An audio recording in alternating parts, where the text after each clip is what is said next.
Hello, everybody. My name is Alex Elliott. I am the Senior Manager of Events and Engagement for the Public Programs Department of California Institute of Integral Studies, a nonprofit university in San Francisco. And it is my pleasure to welcome you tonight to Richard Tarnas on the Planets in 2024. While I know we may all be joining from different places all over the world, as a representative of CIIS, I want to take a moment to acknowledge our debt and gratitude to the Ramaytush Ohlone, who are the original peoples and continual caretakers of the San Francisco Peninsula. CIIS's campus is located on the traditional, unceded lands of the Ramaytush Ohlone. This acknowledgement is just one very small step towards being in deeper connection and relationship with Indigenous tribes and organizations in our own community. And it doesn't begin to acknowledge all of the native lands, languages, and territories where you are right now or where you live and work every day. I invite you to take a moment now, as we get ready for this amazing talk, to acknowledge the land where you reside and to commit to learn more about the Native communities near you and to support their work. If it feels right for you to share in the chat where you're coming from or information about Native communities near you, please do. We always recommend native-land.ca as a starting resource. Before we get started, I have a couple of general tips and troubleshooting items to go over very quickly. We are going to be having a live Q&A after the talk tonight. If you'd like to participate in that, you can submit your questions at any time using our web form, which is linked in the event description just below this video. We do have automatically generated captions for this event. You can toggle those on and off using the closed captioning button in YouTube. Chat will be enabled during this event, but please note it is not being moderated, and our presenter cannot see that chat. Chat is not required to fully experience this event, and if you do choose to participate, please be respectful and avoid language that could be offensive or insensitive to others. You can turn that chat off at any time, and we encourage you to do so if you find that it is negatively impacting your experience in any way. If you are having issues with your audio or video, we always suggest that you start by refreshing the page. And then if you're still having issues, it can really help to adjust your video settings and lower that video quality right within YouTube. Now let me first introduce our presenter, Rick Tarnas, and then we will get right to his talk. Richard Tarnas is a CIIS Professor Emeritus and founding director of the Philosophy, Cosmology, and Consciousness Graduate Program. He was formerly the Director of Programs and Education at Esalen Institute and is the author of The Passion of the Western Mind, a history of the Western worldview from the ancient Greek to the postmodern, widely used in universities. His next book, Cosmos and Psyche, Intimations of a New Worldview, received the Book of the Year prize from the Scientific and Medical Network and is the basis for the documentary series Changing of the Gods. He is a past president of the International Transpersonal Association and served for many years on the Board of Governors for the C.G. Jung Institute of San Francisco. And now it is my honor to turn it over to Rick.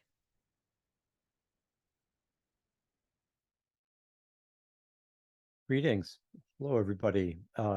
Once again, here we are, the beginning of a new year and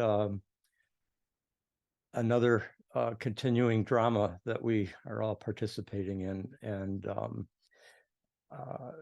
I used to do these archetypal state of the world weather reports back in Namaste Hall for quite a few years at CIIS. Certainly I remember back in 2001 after 9/11, but I started this particular series, as some of you may remember, in the spring of 2020 when we were in the depths of the full lockdown had happened with the COVID pandemic, and the world transits were so relevant to understanding what was happening at that point that and it was so helpful to know about them, to see the larger picture, to get the deeper implications and so forth, that I felt it would be worth to share with you then, and for those interested. And then I again gave talks like this in 2021 and 2022. I didn't do one last year. That was my final semester teaching after 30 years here at CIIS, and let me just fix this camera here a little bit so it's situated. There we go. I think I was teaching a course that was kind of an archetypal history of Western civilization, and it was demanding, and I really wanted to give my all to it, and so I didn't take a break from it to do an annual weather report with you, but here I am this year, and so as I don't have to tell you, the state of the world could hardly be more volatile right now, and uncertain, and so much is in the balance depending on so many diverse factors and people and decisions that are in play right now. It's been a pretty relentless several years, and here we are once again where it's not really letting up, and perhaps it won't let up in terms of our larger global situation. We obviously are all aware in this community of the tremendous climate crisis, the global ecological situation. If we human beings could resolve our social, political, economic issues and justice issues and so forth, and come into a decently compassionate relationship with each other and with the rest of the world, that would be one really big step. And at the same time, we've got a whole Earth community that we are also affecting, and our relationship to it, and the quality of our mind and our heart's relationship to that larger Earth community, all the species of life, all the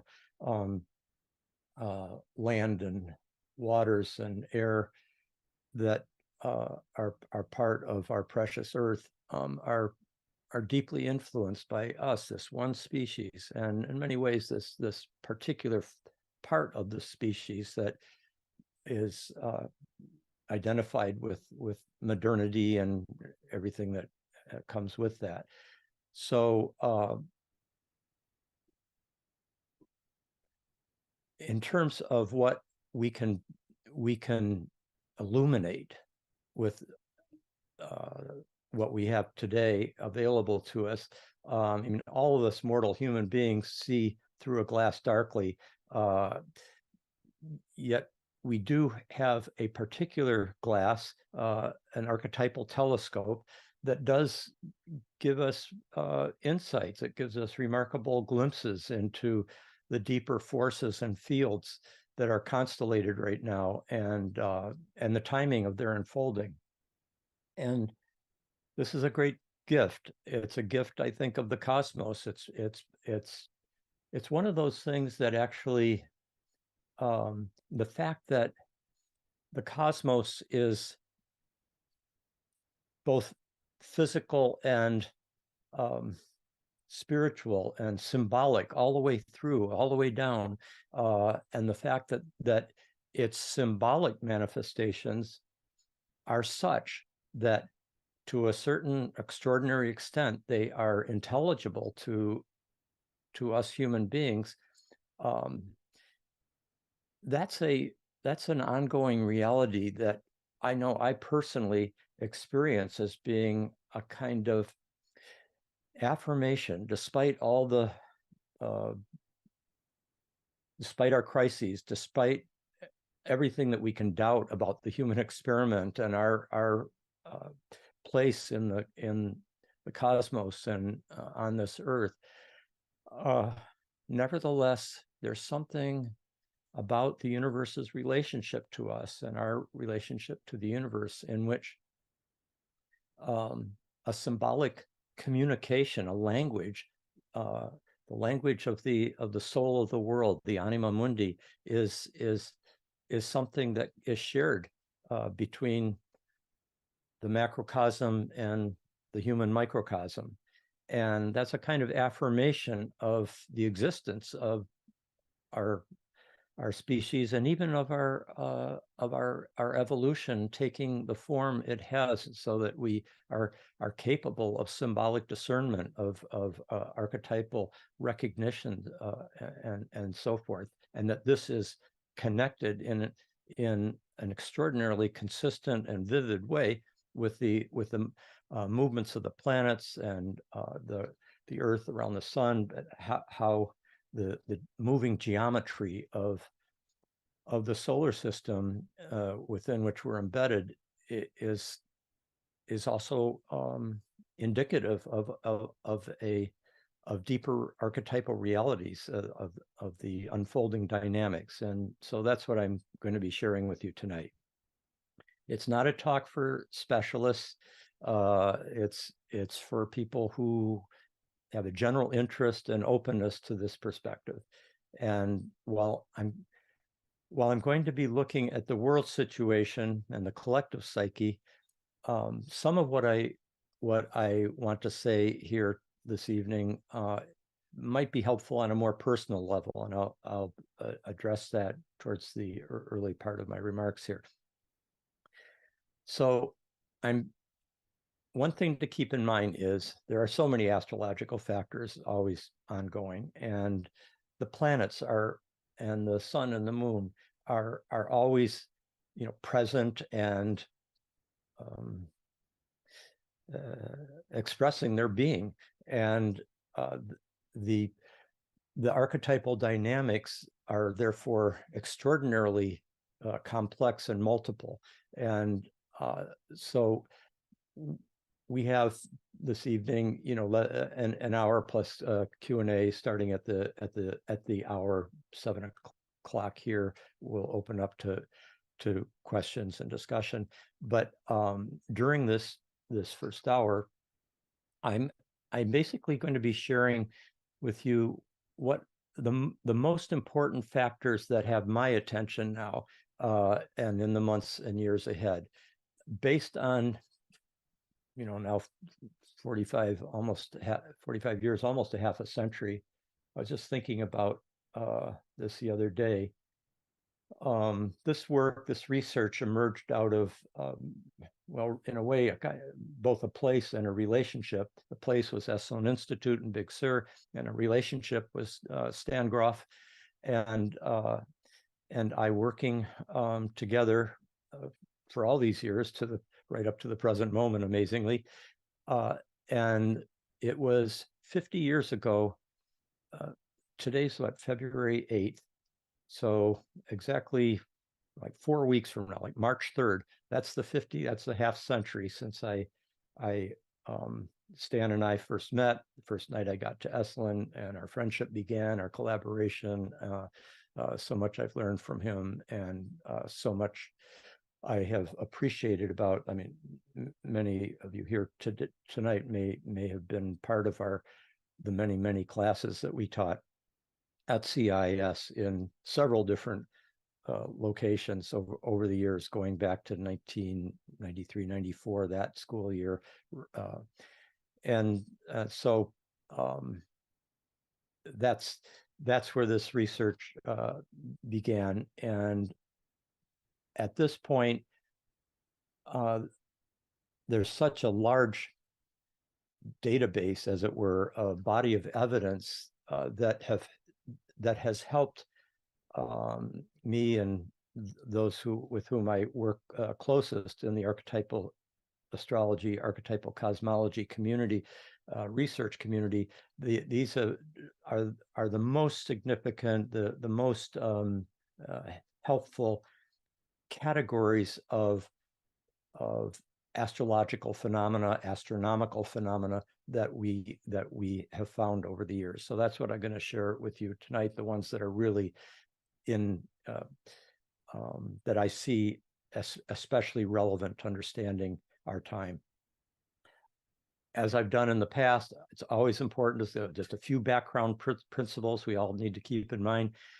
the planets don't work as if they're not affecting us in a kind of linear causal mechanistic way, as if they're simply material objects that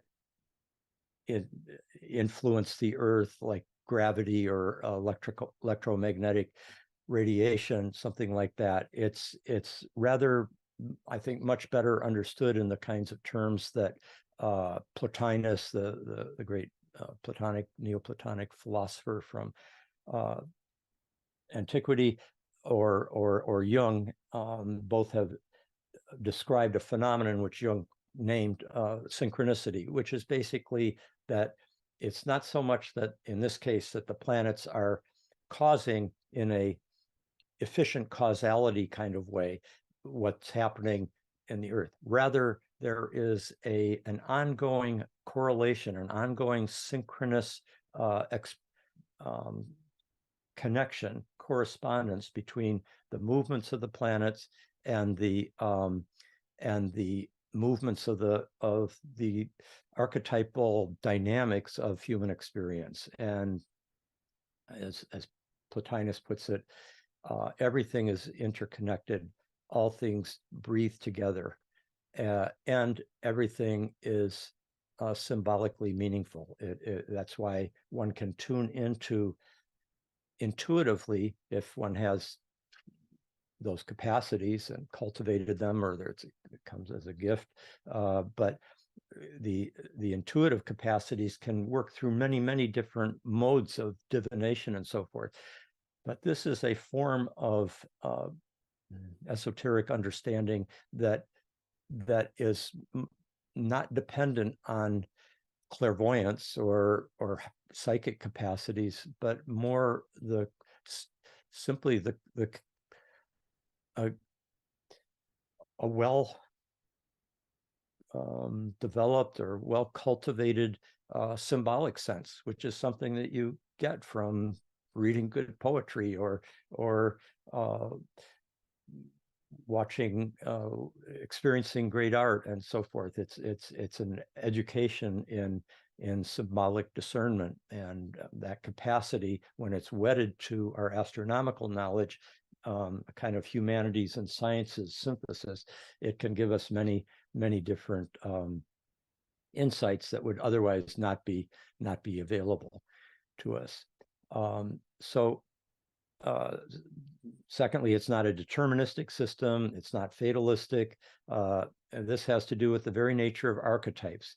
And archetypes they're powerful. They're numinous.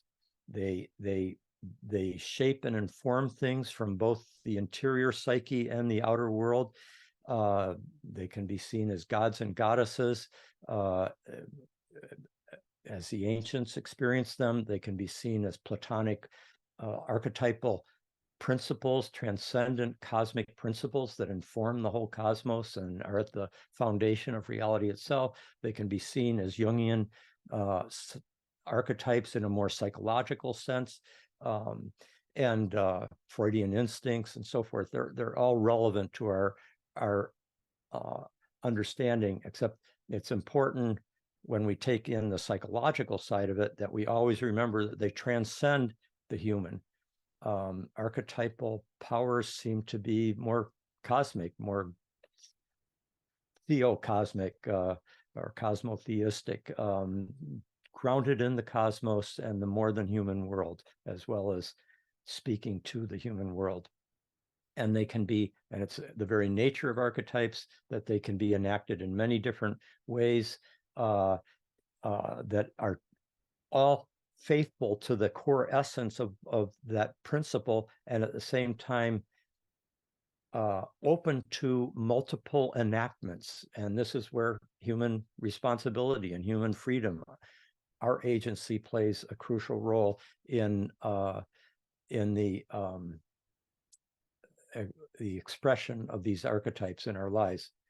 So astrology, as we're describing it here, astrology is not concretely predictive, it's archetypally predictive.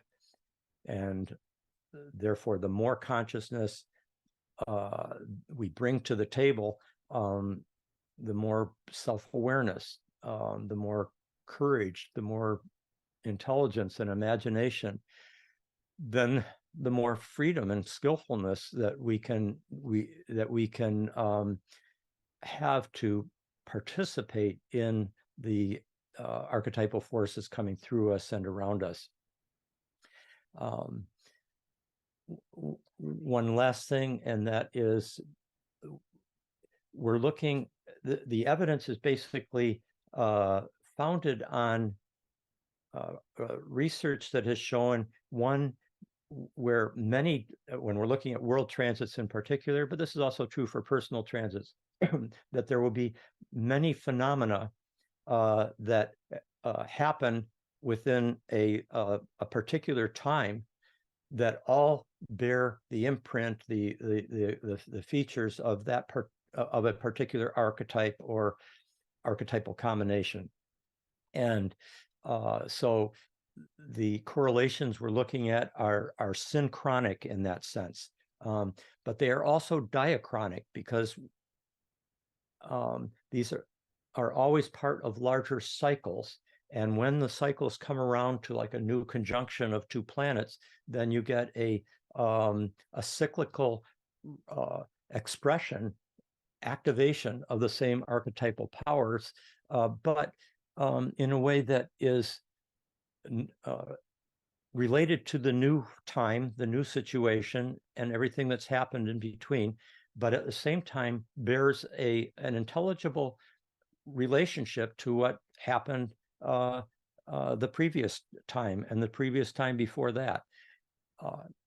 And this is very important for any kind of rigorous research, to be able to track these things, because otherwise the astrologer has too easy a tendency to say, well, this means that because you've got this planet in that sign and that house, and according to their particular house system and zodiacal choices, and then all sorts of other schools of astrology and so forth. Because you have this, then we can expect that. And I think really what astrology as the community of astrologers is basically moving towards taking on the same level of scholarly and research rigor that we expect of all graduate students and our colleagues as professors and so forth, where it's based on correlations that aren't just read from a textbook or something that one has a personal impression of, but is based on a great deal of data that tracks back diachronically across the centuries, as well as synchronically, all converging, many at the same time across in different nations or whatever, or cultures at the same time, but all bearing the same quality. In addition, there's a cumulative dimension to this, where everything that happens during a particular transit is coming in a larger context that it's building on, it's informed by, and then when that comes into expression, then that becomes the foundation, along with everything that has already happened, for the future. So it's cumulative, and it's evolving. There's an evolutionary quality to it, and I think the evolution, that there are deeper archetypal patterns at work through the entire historical, not just in terms of relative to particular planetary cycles, but also a kind of larger evolutionary telos, or deeper, meaningful unfolding is taking place that has certain intelligible patterns to it. A larger narrative is unfolding, and I'll address that towards the end today. Okay, so I think that's covers everything that I most wanted to say by way of intro. And so there's two major conjunctions among the outer planets that are happening right now or will be soon. In fact, each of these is really kind of more on, have not yet gotten to their fullness. And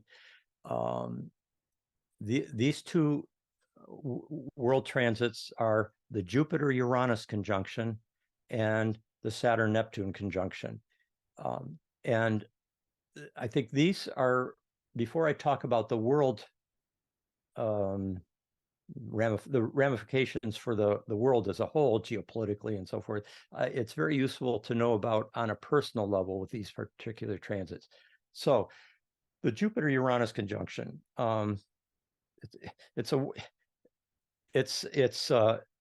probably the most fun among the outer planetary combinations, and archetypally has sort of the greatest buoyance. Now, this one first came into orb. We work with the conjunctions, work like 12 to 15 degrees, seems to be operative for world transit conjunctions of the outer planets. And it first came, the conjunction of Jupiter and Uranus first came into orb, as we call it, last summer. And it will go, and it always lasts about 14 months, basically right till this coming summer through into this coming summer. But this was an unusual arc. I've described and shown you in the past with diagrams of a kind of bell-shaped curve of increasing intensity, frequency of correlations and archetypal phenomena, and then gradually declining as it moves farther away and out of orb. This one's been not like a kind of symmetrical bell curve, because it came into orb last summer and it got, I don't know what, within about 10 degrees or so, but then went retrograde, and it's only now coming into February and March that it's really coming into tighter orb, and then it will be really cooking in April and May of this year. Still in orb June and July. But what this means is that while there's been certain things that have been visible over the last 9 months or so, or a little less than that, 7 months, but the major impact in terms of correlating with a really tight orb and moving into exact alignment is still to come, and it's all kind of clustered here this spring, and so I wanted to start with this one because all of you out there who have been thinking about starting a project, or you're involved in some kind of creative project already, this is an extraordinarily fruitful world transit for it kind of seems to be increase the level of both creativity, innovation, breakthroughs, and also historically is the most remarkable among all transiting influences, among all the planetary cycles. I mean, every 14 years, those planets come into conjunction, and halfway in between, they come into opposition, which is like the full moon moment of the cycle, and then the completion of the cycle and beginning of a new one with the conjunction, which we're in now. It is dazzling, the quality of the correlations over the centuries. I mean, there's those of you who are interested, and some of you may have read Cosmos and Psyche. There's 70, 80 pages of just extraordinary milestones, cultural milestones, artistic breakthroughs, scientific breakthroughs, technological, but also spiritual, psychological, quantum leaps, peak experiences and so forth.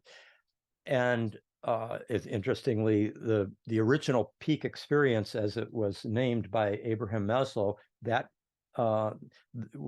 it was based on two peak experiences he personally had, both under the Jupiter-Uranus alignment. And same thing with like I say quantum leap, but the history of quantum physics is remarkably connected to, from its beginnings with Max Planck in 1900 to the big breakthroughs in the 20s when Jupiter and Uranus were conjunct again, 1927, 28. Bohr does the principle of complementarity. Heisenberg does the principle of indeterminacy, uncertainty principle. And anyway, those also correlated with the Jupiter-Uranus conjunction. If you have a project happening, you're thinking of writing a book, you're thinking, or it could be, your dissertation or whatever. I mean, use this period, these next few months. There just tends to be more kind of liberation of the creative impulse available. Moreover, it's also a very good time for, let's say you've been working for a long time and things are just about ready. This is a very good time for launching into the public world. So if you were to read the many correlations of, the artistic breakthroughs, the scientific breakthroughs, the historical successful political, social rebellions and awakenings that have happened, from the Bastille to Woodstock, or the moon landing, or the fall of the Berlin Wall and Velvet Revolution, or in personal artistic lives, the Beethoven writing his first great Beethovenian symphony, the Eroica, under Jupiter-Uranus conjunction. Joni Mitchell brings out her first albums, etc. It's just remarkable how many artistically and scientifically, culturally significant creative milestones coincide with this cycle. It's a joy to trace, to track, how consistent it is and how it works across many fields.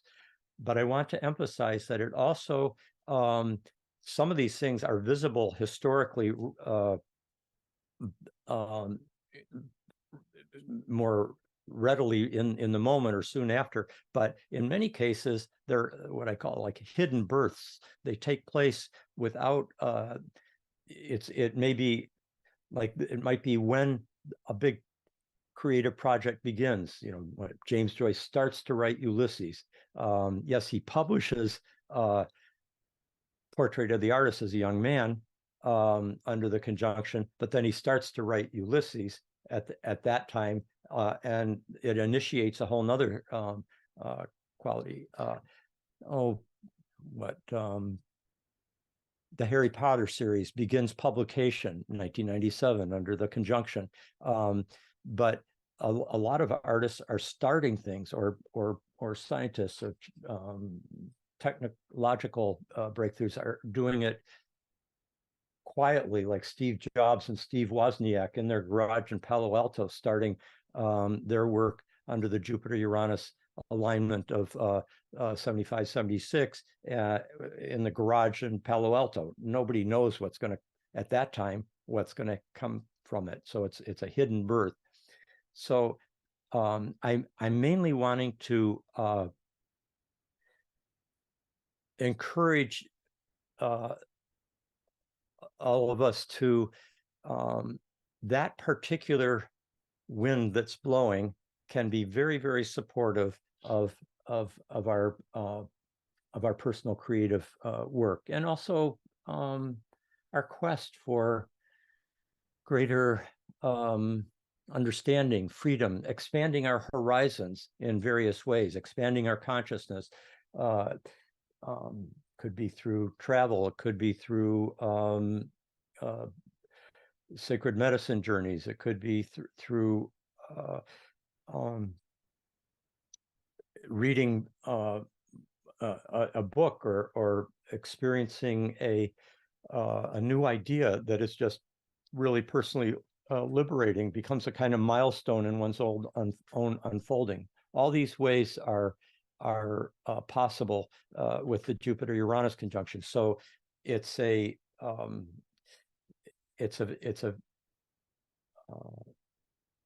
field that we are in right now that you don't want to sleep through. There's a lot of other things happening in the world that aren't so easy.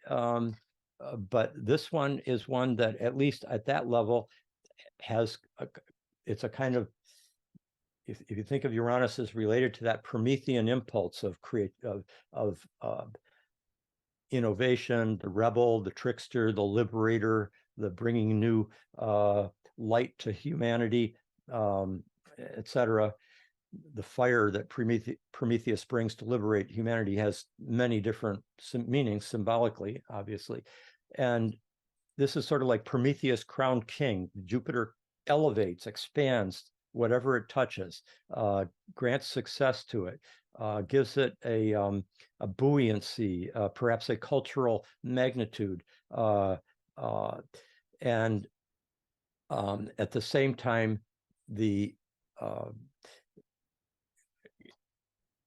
what I also want to emphasize, though, is that every archetypal combination has its shadow, and that's true for Jupiter and Uranus as well.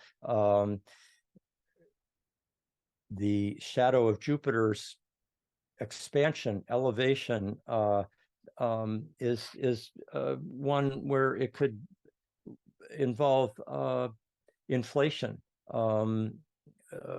overexpansion, a kind of inflated confidence or pride, or some form of excess. And so there's a need to really bring in discernment with every transit that we go through. It's not just that James Hillman was very good on how the archetypes, yes, they are the great enriching, the sources of meaning that enrich and elevate our lives, that inform our psychic existence, our imagination, and so forth. And they shape our experience in so many ways. But they are also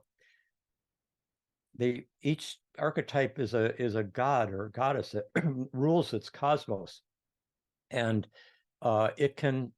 This is Hillman has, and Jung was very good on this too. It can take possession of one, and it can misleadingly lead one into certain directions. Excuse me while I.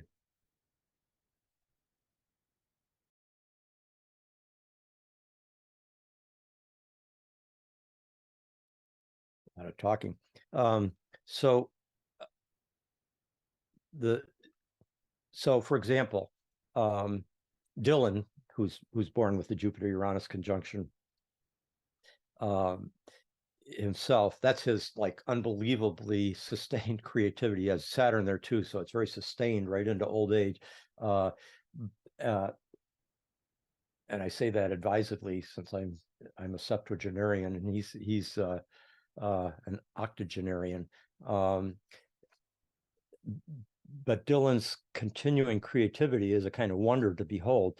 But he had this one sentence, some of you may remember from I think it's it's from the album Bringing It All Back Home, and where he says, the highway's made for gamblers, better use your sense.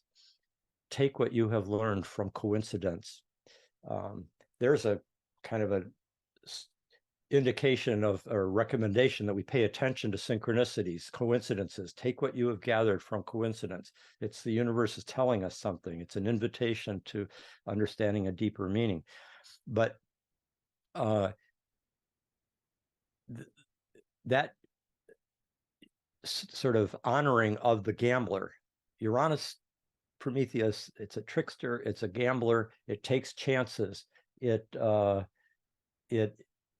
and Jupiter both gives success and it also can give the impression or illusion of success by giving one kind of like fool's gold or the shiny apple, the to use the term from Tracy Chapman, who just did that very moving return on stage for the Grammys the other night, singing Fast Car so well with a country singer.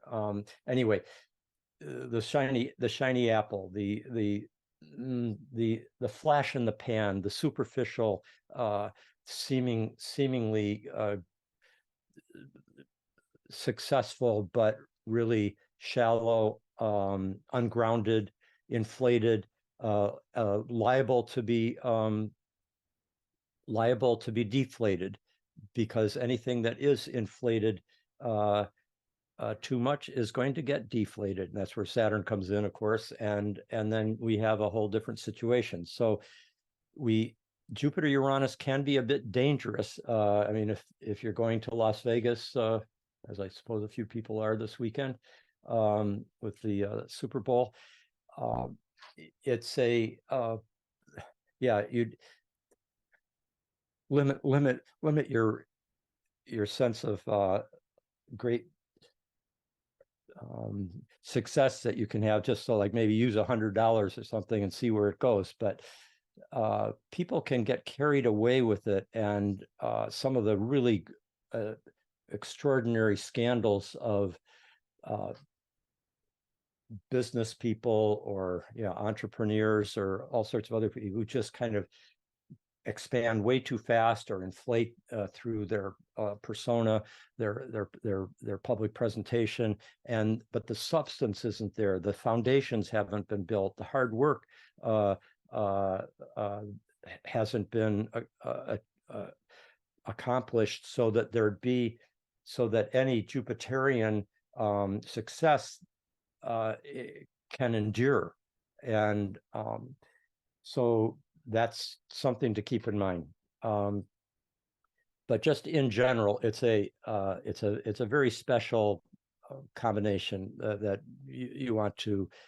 It's a good time to begin or to surge forward or to bring forth into the public any creative projects that you've been gestating. Those of you who are working on dissertations and so forth. I mean, this is a very creative community that I'm speaking to tonight, and the world as a whole needs what this community has to share with it, and do the hard work that will allow it to, what you do, to endure, also to be able to be communicated to people in a way that they can take in. That's a labor. It's a discipline. It's a kind of self-transcendence that has to happen in the course of doing that. But now's the time. It's a very good period to carry forward. I mean, all of you are going to have personal transits of all different types that I can't know about because they're just specific to you. And you could have all sorts of other artistic or other intellectual creativity transits happening, including Uranus might be conjoining your Jupiter over the next 3 years or something like that. So, but I'm just mentioning this window of the world transit that seems to have a collective impact.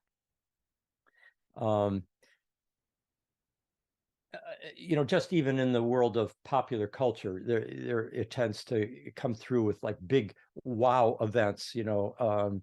I think, like, for example, when it was starting last summer, I think coming of the release of Barbie, for example, and Oppenheimer at the same time, and Barbenheimer, et cetera, that was an example of that kind of Jupiter Uranus, people coming back into the theaters, and then all the kind of wonderful celebration of what Barbie was represented, and the creativity that was in it as a film, and Oppenheimer, at a whole nother level. Taylor Swift's huge mega tour, that's very, very typical, and she's got that Jupiter Uranus natally right on her moon, as I recall. All the huge excitement, by the way, around Taylor Swift and Travis Kelce's romance. It's so kind of appropriate that there is a Venus-Mars conjunction all this month, and how front and center that, it's kind of the coming together of the warrior archetype and the goddess of beauty and love and the arts and so forth. It's the artist and the athlete. It's a kind of Hieros Gamos, or sacred marriage, or romance in this case, of its own. And that Venus-Mars conjunction in the sky really fits perfectly for that, just how that's been constellated right now. Also, you have just all the ways in which I was thinking, it's the Venus-Mars conjunction happens to be conjoined with Pluto in a triple conjunction, and Pluto has so much to do with politics and power struggle, and very interesting how that relationship seems to have also activated, particularly the far right in the United States in a kind of humorous, if it weren't so crazy, way. So, okay, I'm realizing I need to move forward. You can see each of these are so rich that I have to kind of pull myself away and go to the next one. Okay, so there's a Saturn-Neptune conjunction. That's the other big conjunction that's happening, and it's just hovering. It's kind of out of orb now, or just coming into like 20 degrees and then 15. But they're both in the same tropical sign, Pisces, which is very kind of Neptunian in quality already. So there's already signs of it evident. And Saturn, of course, is so different than Jupiter. It's that which limits, structures, gives solidity and stability, but it also, challenges and causes problems, and holds back, rigidifies, and it has very much to do with this concrete world, while Neptune has so much to do with the spiritual and imaginative world, and our the invisible world, that which is transcendent, which is symbolic and subtle, intangible. Well, Saturn is into, kind of clear boundaries and solid foundations. Neptune is much more porous and timeless and immaterial and infinite and interpenetrating and so forth. But you put the Saturn-Neptune conjunction coming together is a very, very complex one. And okay, I should mention now, this one is coming really, this year, it's starting to come in this summer more strongly, but it's still not going to go, it's really going to reach its intense period in 25 next year and the year after, 2025 and 26, and then it leaves the orb 15 degrees in around April of 2027, in that spring. So it's really more the next couple of years after 2024, but it is in the field right now, and people who are sensitive to these things can pick it up, can see the signs of it. That sense of anxiety tends to get increased during Saturn-Neptune periods. Suddenly, I mean, the problematic side of it, which can be hard, is it can be psychologically and spiritually challenging. It can be a kind of dark night of the soul, and it can increase anxiety about the future, et cetera, which God knows we have plenty of reasons for anxiety. But it also can trigger, because of Neptune's relationship to the ideal and the transcendent, and Saturn's relationship to the hard factual realities that we have to deal with, that dialectic can cause a fair amount of tension that can result. One of the ways it can come through is a certain sense of discouragement about how far we are from the ideal, or there can be a kind of fatigue, or like I've seen, like democracy fatigue is one headline that I saw not too long ago that fits this, or this the a sense of being that there isn't there's no grounds for hope, of a real disillusionment, of a sense of being demoralized. Now, I have to say, even that quality of demoralization and disillusionment can have its very positive effect. And I'll mention something, because when it has coincided with periods of wars, including both World War I, World War II, when the Saturn-Neptune came in the 1916 to 19 period, or again, that was one conjunction. Again, it came in during the 1943 to 5 period. Both of those were the last years of the world wars, and there is a kind of feeling like we're in a quagmire, or it's not going to, there's a kind of exhaustion that can lead towards the ending of the war. That was very true in World War I. It was also true in Vietnam under the Saturn-Neptune opposition of the early 70s, 71 to 73. Also with the Iraq War, 2004 to 7, when again Saturn came into, that was the opposition, as I recall. And these are all periods where, I mean, with World War II, there was a very long, all the nightmarish qualities of those last few years. I don't have to bring up of World War II, but it did end in a way that where there was a kind of clear victory, with all morally ambiguous as it was. But these other examples had this quality of a kind of battle fatigue that finally overtook those people who were in charge of the war, and a kind of withdrawal from wartime. And we've got two major wars that are in the front of all of our consciousness right now, in Israel, Palestine, and in Ukraine. And it'll be interesting to see how that unfolds. But in general, I want to just talk about how on the positive side, the conjunction of Saturn and Neptune is very good for increasing our capacity for focused consciousness and for calm concentration, a kind of nuanced subtlety of awareness, deeper insight, psychological reflection. It's very much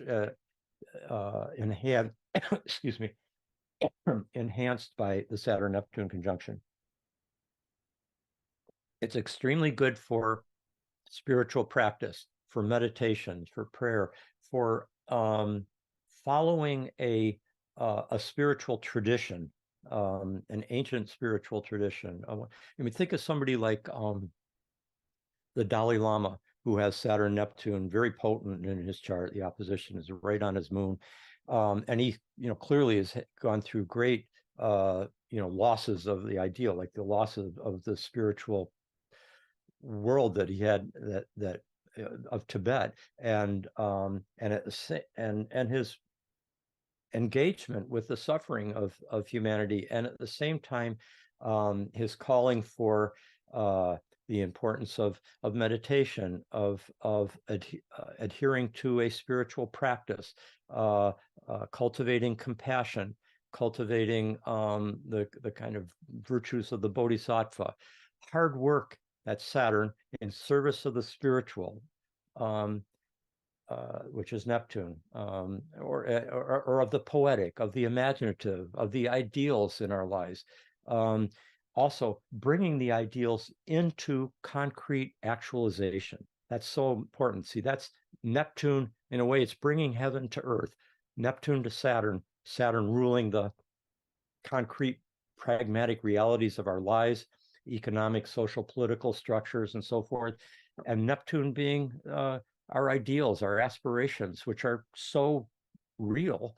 They shape our lives. They're not just figments, but they don't have to be just figments. And at the same time, it takes something to bring those into concrete expression.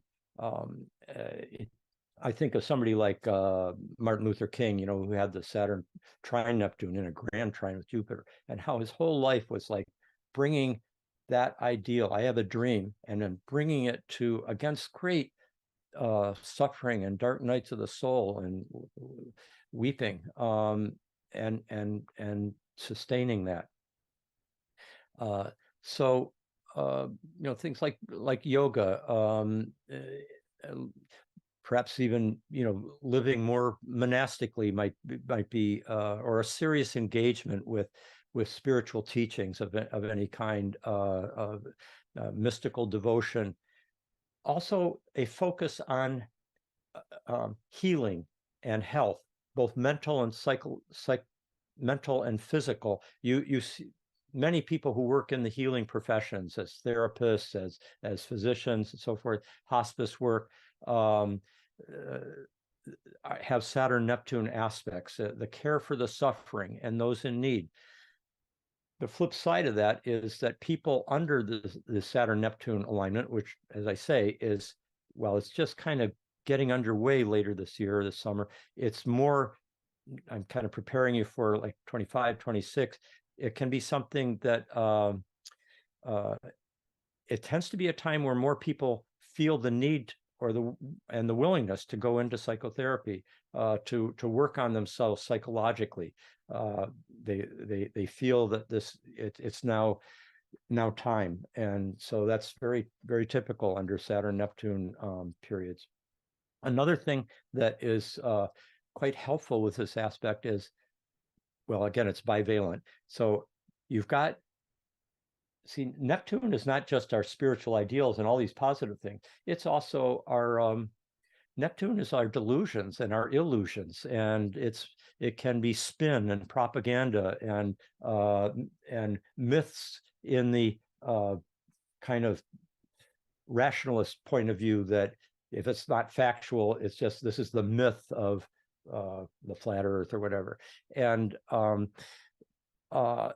that's in that case, Saturn brings in a very sort of healthy challenge to the illusion, and to the misinformation or disinformation, that's so even something like disenchantment, which is so much of what the CIIS community is about, and really this whole talk is based on an enchanted view of the cosmos, that the cosmos is ensouled, and the sense of the disenchantment of the world that has been part of modernity is rightly seen as very problematic. But remember that one can enchant in a positive way, but one can enchant with a spell that puts one in a kind of delusional world that's very convincing. And people who have Saturn Neptune aspects often have a desire to kind of face that and show the illusion for what it is. Now, so I mean, a lot of the great theorists of disenchantment in the ways that we might be like Weber and Freud and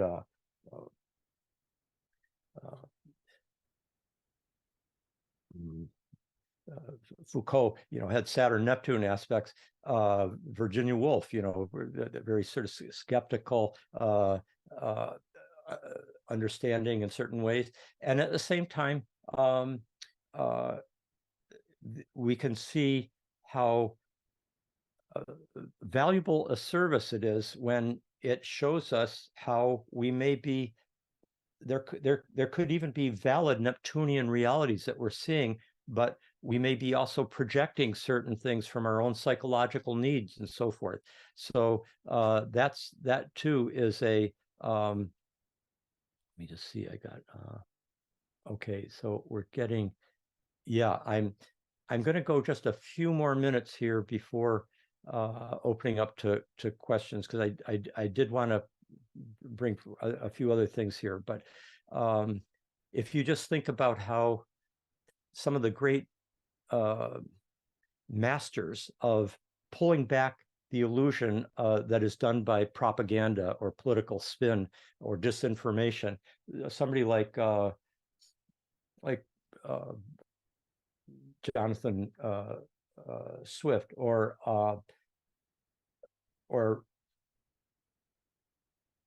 the Daily Show, Jon Stewart, who was born with it, and how he consistently, year after year, was bringing that, okay, here's what the politician's saying, here's what the corporate propaganda is saying, and here's the reality. And so that sense of irony and skepticism that can play such a helpful role in a society. And it's quite appropriate that after several years of not being, quite a few years, Jon Stewart is starting, he's coming back to the Daily Show, I think once every week, starting next Monday, as I recall. So there you've got, we're getting into that Saturn Neptune field, and that's very typical that a person who's born with that aspect tends to really shine under it. The way I mentioned with Taylor Swift, this year. So I think that's all I'll say about that, because I want to just say a few words here about the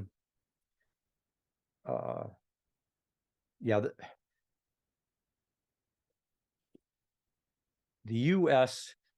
is going through two very big planetary transits, one called the Pluto return and the other called the Uranus return. The Pluto return is very rare. It only happens every 248 years. So this is the very first one the U.S. has had. We don't have a pattern to look at in the past. You can see it with like the Roman Empire, which went through two of them and had quite a bit of, it was very clear the Plutonic dynastic power struggles that happened, quite violent in that case, and also the and the other sides of the Plutonic, which I'll get into in a second.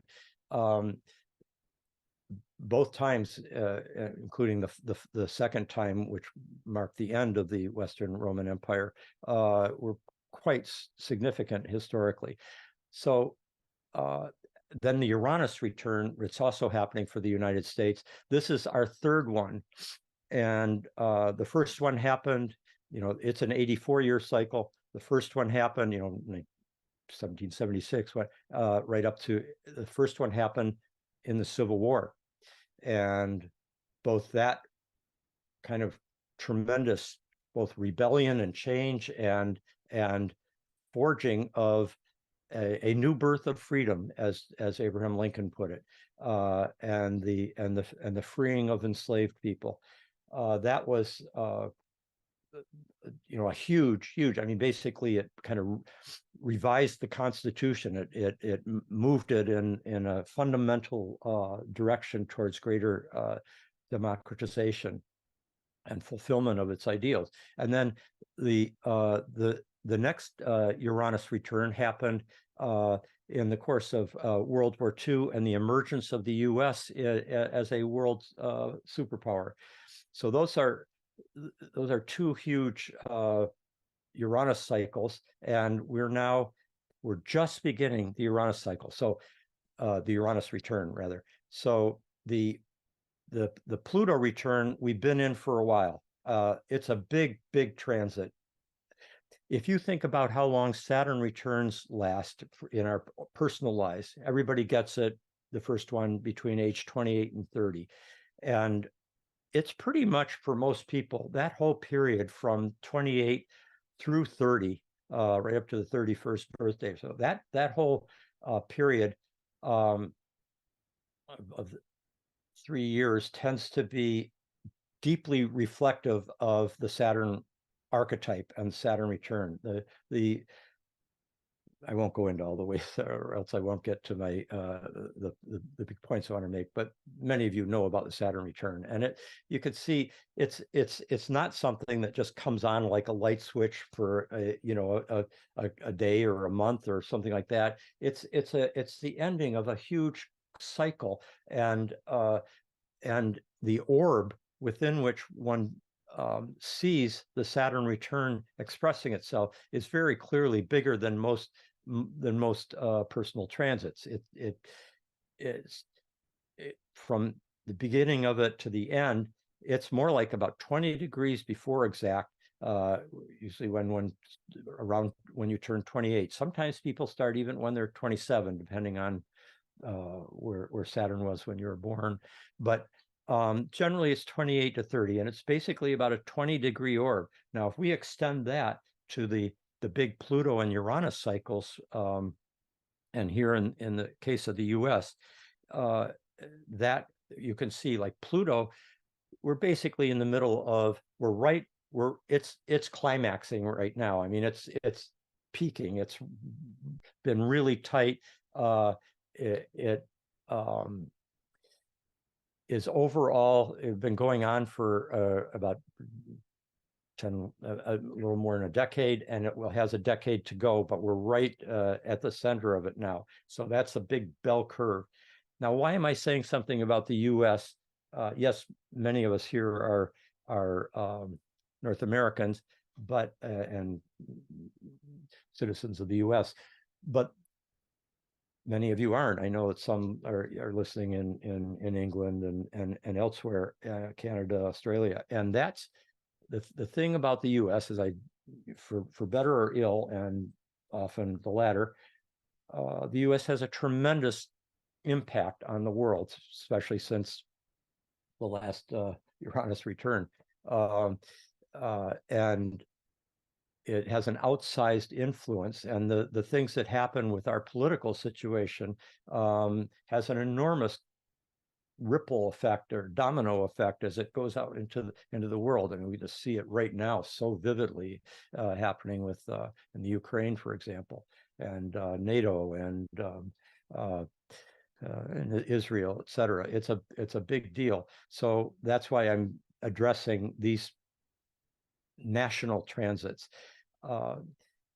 And so it kind of affects the zeitgeist of the whole world, in the same way that if you're in an intimate relationship with somebody, you live with somebody who's going through a powerful transit, it's part of your field too, and it bears attending to, or requires attending to. So I think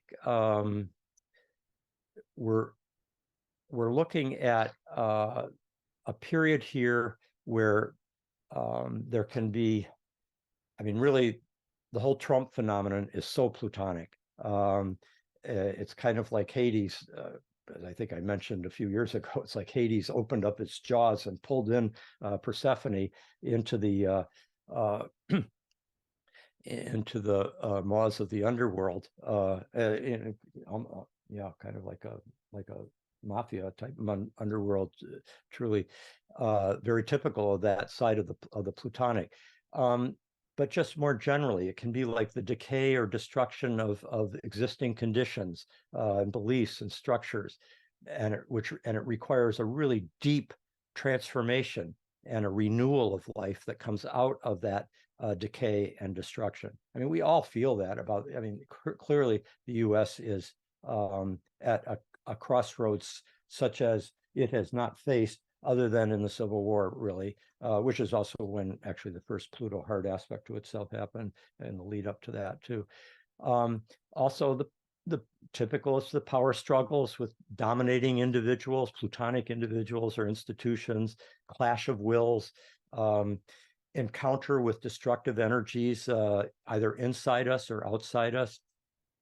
Also inside the nation, as well as outside the nation, geopolitically, it's part of the field. There can be also a kind of unconscious attraction towards dangerous situations or environments that are marked by life and death urgency, crises of survival, where sort of like the shamanic descent into the underworld is literalized in a certain way.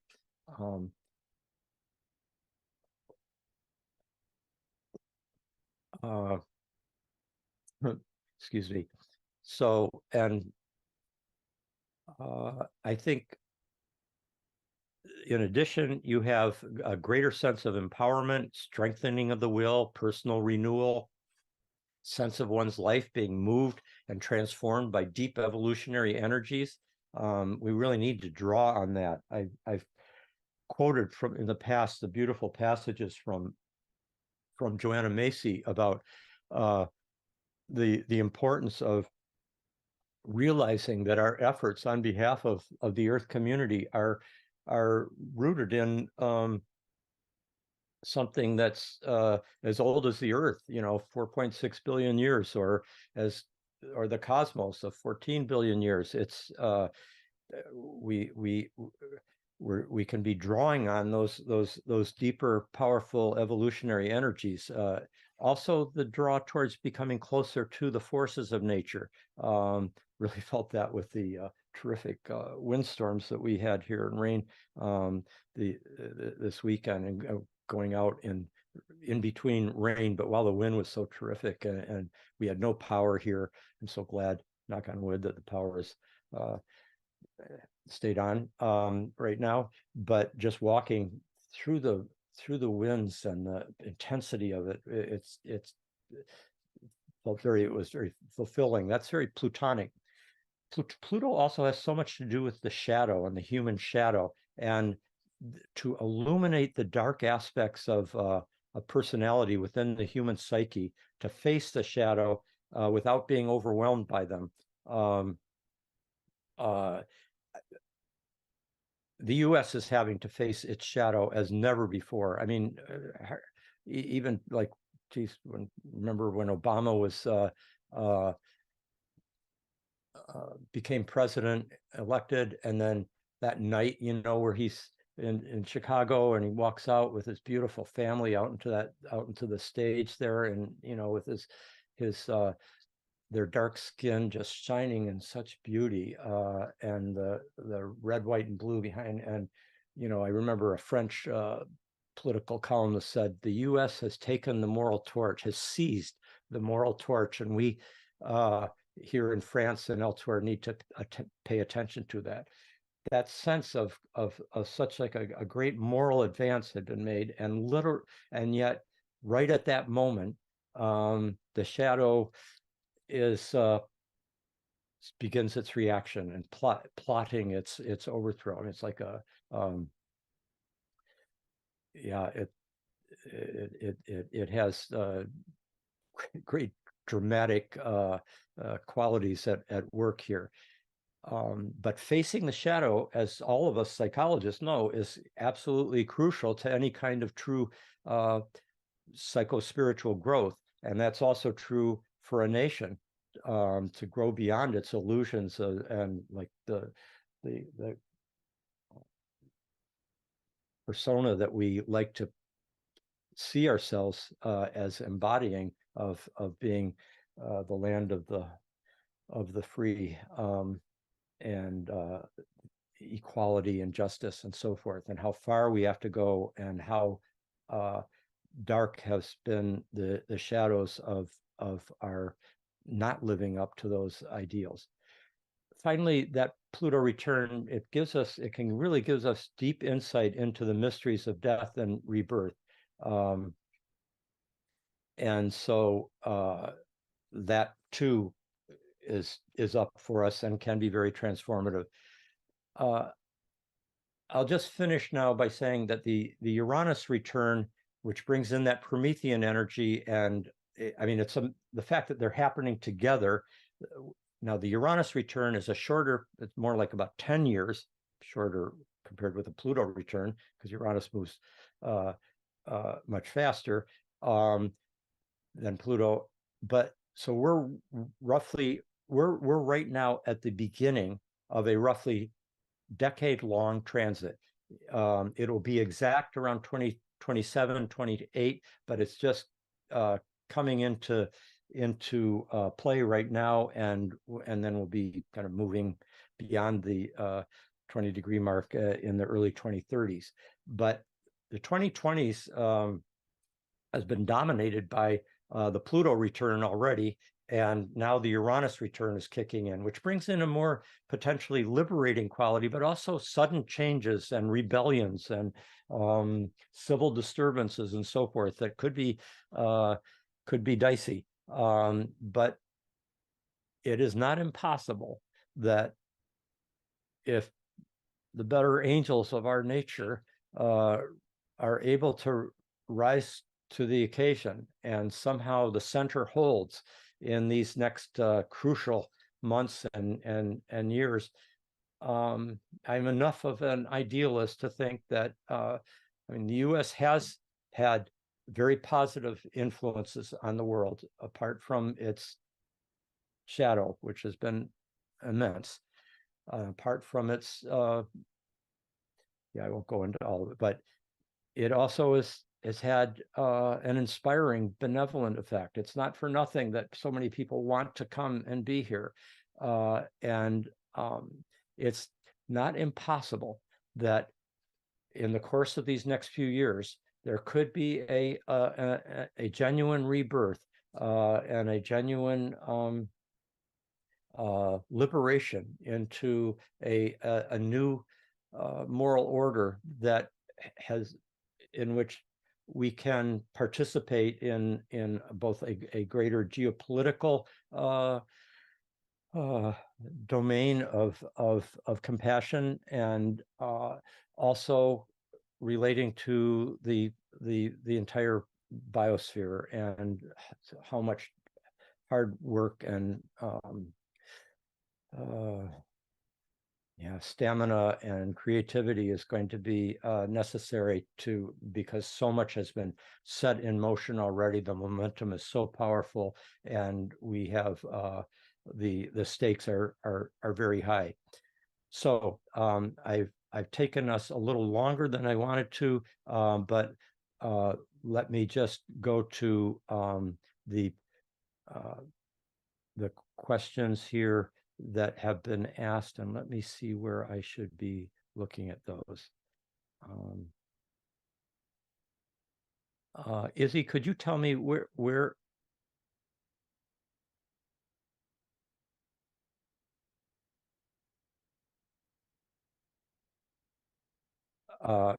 like there I see the Q&A, and it says, okay. Oh yeah, there. Okay, for some reason I was only seeing your communications earlier, but okay, here we are. All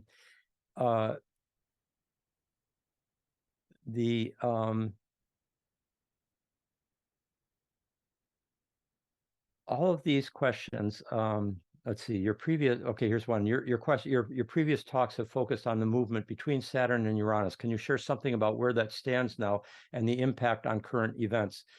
One thing to keep in mind is that the planets are always or the archetype, the planets are always there, and so are their archetypal energies. And so it's not something that only gets activated when there's a particular transit happening. They're always there. In fact, as they go through their cycles, they're always coming into different relationships of what are like minor aspects and major aspects and so forth. Just there's always a relationship between any two planets, so that the Saturn and Uranus are always in a dynamic connection. But when they do come into major aspect, that's when they tend, those energies tend to come most vividly into expression, and then that sets the new foundation for the continuing narrative thread of our lives. Now, there is, so while Saturn and Uranus, I mean, they just moved out of the square last year. I mean, it was that sudden, unexpected the attack, Hamas in Israel, and the beginning of that of the current situation there. That was like the sort of like the last part of the Saturn Uranus, which can often bring in major both sudden disturbances, sudden civil disturbances, but also unexpected crises and so forth. Even though that crisis has been going on since the birth of Palestine and Israel in 1948, which that would be a whole nother lecture to discuss that situation. But in general, we could say that we are always having to navigate between the forces of change and the new and the future, which Uranus represents, and the forces of the past and of order and of tradition and of restraint, versus, because it's not all, like sometimes Saturn is seen as bad and Uranus is good, particularly in a kind of countercultural community like ours. But those who want to just get rid of any of the constitutional limits on the expression of a person's political power while in office, to have total freedom, that's an expression of the Uranian Promethean archetype. And Saturn brings in a wise counsel of, no, there's limits. This is a nation of laws, and here is where we need to draw the line in order to preserve the greatest freedom for the largest number of people, rather than the unfettered expression of freedom. Somebody who doesn't want to have any regulation, environmental regulation of their corporation, they want total freedom. And so the Saturnian impact of the EPA or environmental regulations is a Saturnian thing. And so I'm trying to show you how we always need to keep these two in a kind of mutually self-balancing dialectic, and so that's a same thing with Saturn and Uranus have so much to do with the two generations, or the older generation and the younger generation, and both generational influences, young and old, have crucial contributions to make to our moment in history. And at every that's why it's so important to have both honored and also listening to each other and in interaction with each other. So yeah, that's a few words about Saturn and Uranus. Now, most of the, like all of the other questions that are currently up there have to do with planets entering signs, like Pluto into Aquarius, and or the Neptune into Aries, or the Uranus return going into Gemini, and so forth. The signs, I believe, are very meaningful, and they color the energy in significant ways. But we don't have the same level. It's a more diffuse field of meaning, or of tendencies, or of archetypal qualities that each of the zodiacal signs indicates, and it's not, in terms of saying with the same confidence that I could talk about, okay, here's what tends to happen when we have Jupiter-Uranus conjunctions, and here's what we've seen historically under Saturn-Neptune conjunctions, but or the Uranus-Pluto square that we've just come out of, or the trine, which I didn't get into now, but is an ongoing influence that is part of our field right now. We have such excellent historical data going back for centuries. We have both the planetary, both the astronomical data is there, but also the historical data, and there is universal consensus among practicing astrologers about what the meanings are of all the both the planets known to the ancients, right up through like Saturn, well, Sun and Moon, of course, but like Mercury through Saturn, visible to the naked eye, but then also the planets discovered in the 18th, 19th, and 20th centuries, known as like the classical modern planets, Uranus, Neptune, and Pluto. We have such a universal consensus among astrologers as to their meanings, and that's not as true for the signs, where there's two different zodiacs, the sidereal and the tropical. That's even more multiplicity and controversy with the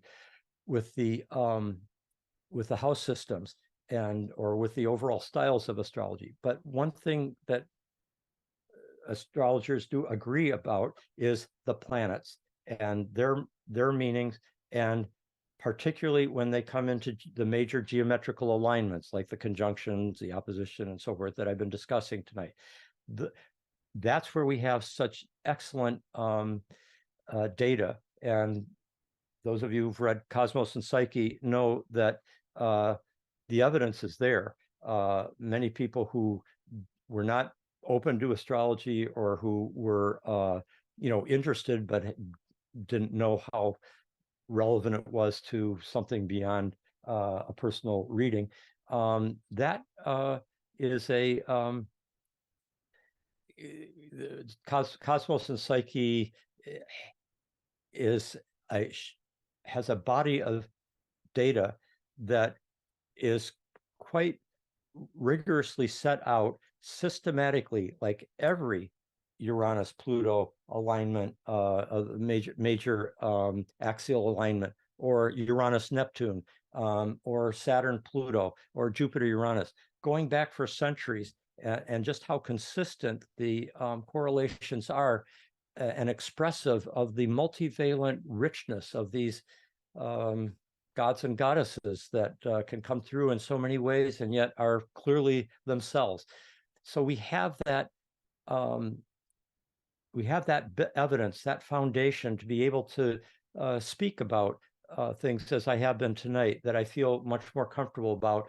The research on doing a systematic study of Pluto going into Aquarius, systematically over many centuries, or of all the say outer planets going into the different signs, it's much more kind of anecdotal and kind of almost textual interpretation, rather than bringing in that kind of research foundation that I see as crucial for the future of astrology, where it will, in a sense, it's a synthesis of the humanities and the sciences, where you've got the rigor of the sciences and, of course, the astronomical knowledge with the capacity for symbolic discernment and all the epistemological capacities that the humanities cultivate. And so that's why I stay with the planets and the major aspects as what I can speak about most, I think, reliably and helpfully with you here. And then there's one final question here. Oh no, there are two final questions. Thanks, Rick, for all this. For 50 years, while you have shared so much poignant, compelling research on planetary cycles and the transits to famous people, what is your sense regarding synastry? Does it have an equal degree of relevance? Okay, synastry is where you compare two birth charts to each other and show how the geometrical alignments between the planets in the two charts relate. Very definitely valuable, invaluable. I mean, just it's such a rich source of insight for relationships, and I really recommend going into it as much as you can. If you think about how transits, as the planets move through the sky, the personal transits, the planets are crossing certain positions in our natal chart and activating it in a certain way that reflects both the transiting planet and the natal planet. Well, when you come into a deep, enduring relationship with somebody, that person's birth chart is in some sense transiting your birth chart and vice versa. So when you come into that relationship, you are essentially taking on a long-term transit that reflects how their chart interacts with yours. So yes, it's a very valuable area of study. And then there's one last one here. Since the astrology is helpful for birthing new projects, that's the Jupiter-Uranus conjunction we started with, are you working on anything new? Yes, indeed. That's one of the reasons that I am now professor emeritus instead of currently teaching. One was to, along with Brian Swim and Robert McDermott, I wanted to make room for the younger generation who's just so brilliant to enter into their fullness as teachers. But I also had certain writing projects that I've been gestating for years, not able to complete while teaching, which is a major focus of time. And so now, yeah, that's what I'm hoping to do in these coming months and Deo Volente years. Hope that I can bring forth what's in me, because yeah, I feel like I've been building towards something that I know what I want to say, but I'm not a fast writer, and I try to bring forth things in published form that that I can be proud of, 5, 10 years, 20 years down the road. So it takes me a little while to do it to the degree of care that I want to bring to it. Okay, so I think we are more than out of time. I hope that something that I've shared with you this evening has been useful to you. I think I may just end on this beautiful passage that is one of my daughter Becca Tarnas's favorite from Lord of the Rings. It's so relevant to our time. I've mentioned it a few years ago. It's when Frodo and Gandalf are discussing the rise of darkly threatening forces and the empowerment of evil that's just threatening the peaceful life of the Shire. And Frodo says, "I wish it need not have happened in my time." And Gandalf replies, "So do I, and so do all who live to see such times, but that is not for them to decide. All we have to decide is what to do with the time that is given us." And that's certainly relevant, I think, to where we all are today. Okay, thank you very much. I hope I hope this has been useful in one way or another for you. Take care.